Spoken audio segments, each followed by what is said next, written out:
course, at Edmondson Junior College, and that little school folded up and everything. But I've been fortunate enough, Dr. Haney, although I don't have a degree in anything, but I've been fortunate enough to be around and associate with people that are very knowledgeable and that do have degrees. And I find myself sitting here on this stage right now between two young men with doctorates. So I'm blessed to know that. And also to be able to introduce a dear friend of mine that I met some years ago, Bishop Dr. Alvin E. Miller, Sr., who's definitely a great man of God, has written a book and taken on a challenging subject that I know that probably caused the loss of a lot of friends and everything. And I'll let him tell you more about who he is and where he comes from. This is Bishop Dr. Alvin E. Miller. Bishop, why don't you tell us something about yourself? Thank you, Dr. Haney and Pastor Walker. My name is Alvin E. Miller. I'm the pastor of the St. John Missionary Baptist Church in Clarksville, Tennessee. I'm originally from Fort Pierce, Florida. I grew up as a migrant child on migrant labor camps in Florida. When I was a child, a young man, I also was a delinquent, in trouble with the law a lot, and I flunked the first grade. Was sociably promoted to the second, third, fourth, fifth, and sixth grade, as well as the seventh grade. Never went to the eighth grade. Skipped over the eighth grade and went directly to the ninth grade.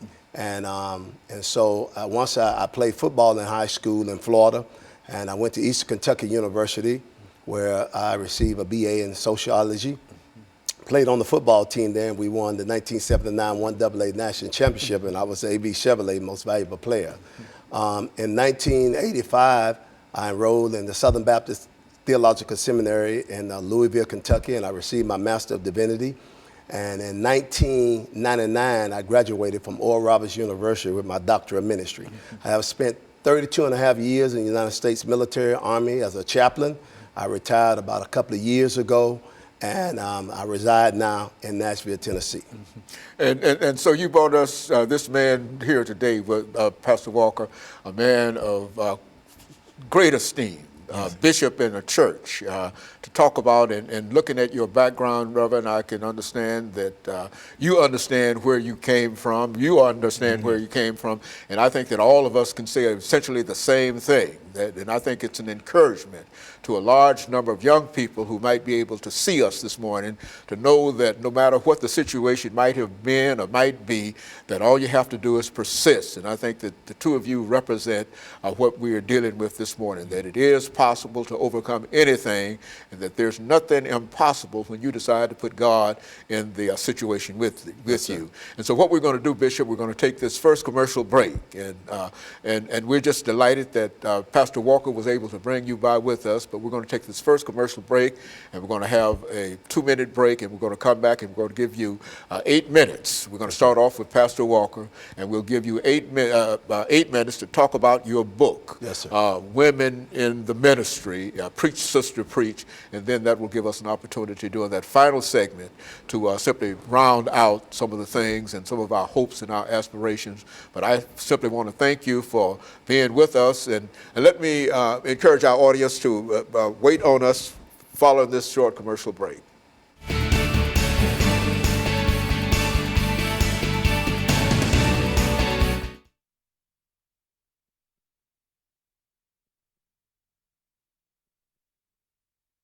Etc. And when that comes to an end, it will allow us to come back with that 10 minutes, yes, and then we can get y'all out of here. Okay. That's I'm gonna say my little big guy. Just relate. Yes, yes. Yes, it's just good to be seen with y'all, man. God is good. Sure is. I tell you. I'm just gonna quickly relate some of my own personal experience with women in ministry. Yeah, that sounds good. Yes.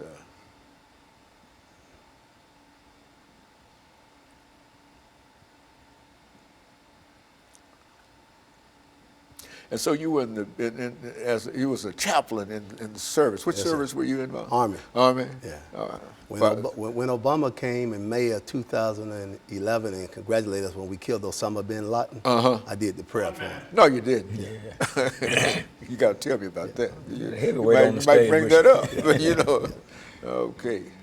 Yes, sir. That's, oh, man.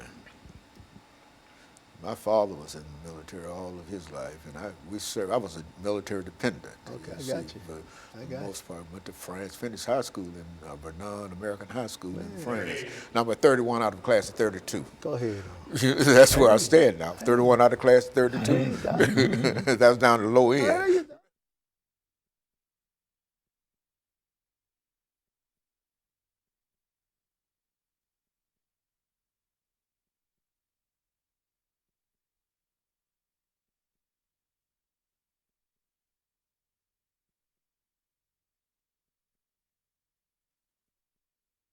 Thank you and welcome back to the second segment of the show this morning. We're talking to Pastor Walker and Bishop Miller in reference to women involved in the ministry. And Pastor Walker, let's start off this segment by having you to give us some information in reference to the topic itself, women involved in ministry, and then we'll allow Bishop Miller to talk about his book and some of the things and reflect in a real sense upon females involved in the ministry.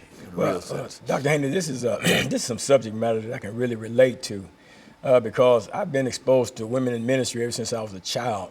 My mother, she's a minister. She founded churches. She deceased back in 2014, Bishop Florian Knox. And but she founded church. The church still stands in existence right now. My brother pastors at Universal Christian Holiness Church. I grew up in that church. I experienced other women ministers, Bishop Sally Swill, Bishop Clara M. Roberts, all out of Indianapolis, Indiana, along with a lot of other female ministers over the years of my life. When I was out there on drugs and everything, that Pastor Evangelist Sheila Kaur, she, with the Servants of God non-denominational church, she would come out in the streets and she would minister to me. And that's when my mother planted the seed. She came along and she watered it. And it was during that period of time back in 1986 that God called me out of active drug addiction into the gospel ministry. And it was through the workings of these godly women and stuff that reached out to me and stuff like that and planted. As a matter of fact, in 1990 or 1992, I can't remember exactly now. But I was ordained. I was ordained in Indianapolis, Indiana, up under the pastorate of Bishop Clara M. Roberts up in Indianapolis. So I've had quite a bit of experience with women in ministry, and to be here with Dr. AMiller, Sr., to talk about this, preach my sister, preach the biblical defense of women in the gospel ministry. I mean, and hear what I'm saying. The biblical, not his opinion, but the biblical defense for women in ministry. The reason he can take it to the Bible and show that. But that's my experience that I've had with women in ministry. So I'm one that you can't come to me and talk to me about what a woman cannot do, and you can't use the traditional stuff like God can cause a donkey. Because to me, that sounds disrespectful. You know, to speak, you can use whoever. But you know, the thing is this, and I commend Bishop Miller for him taking on the challenge to explore this subject, study this subject matter out, and then to present it to us in a book form in a way that we can all understand it. So I just yield to him. Okay, very, very good. Bishop Miller, let's talk about women in ministry. Yeah, you know, for most part, pastors and preachers, they use a text out of 1 Corinthians chapter 14, and they use 1 Timothy chapter 2 to say that women were not called, because Paul was addressing an issue, and he was saying that women are supposed to remain silent in the church. And then he said, I suffer a woman not to teach or usurp authority over a man.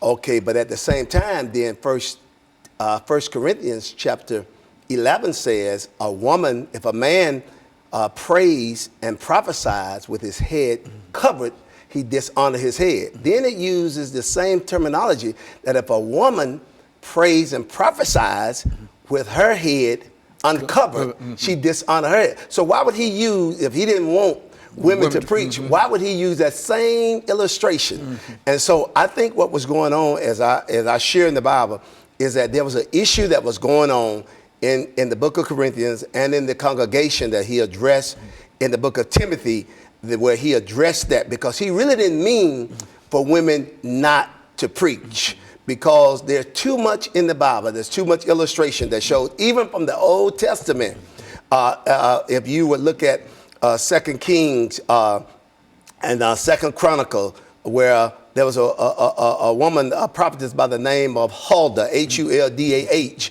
where King Josiah was renovating the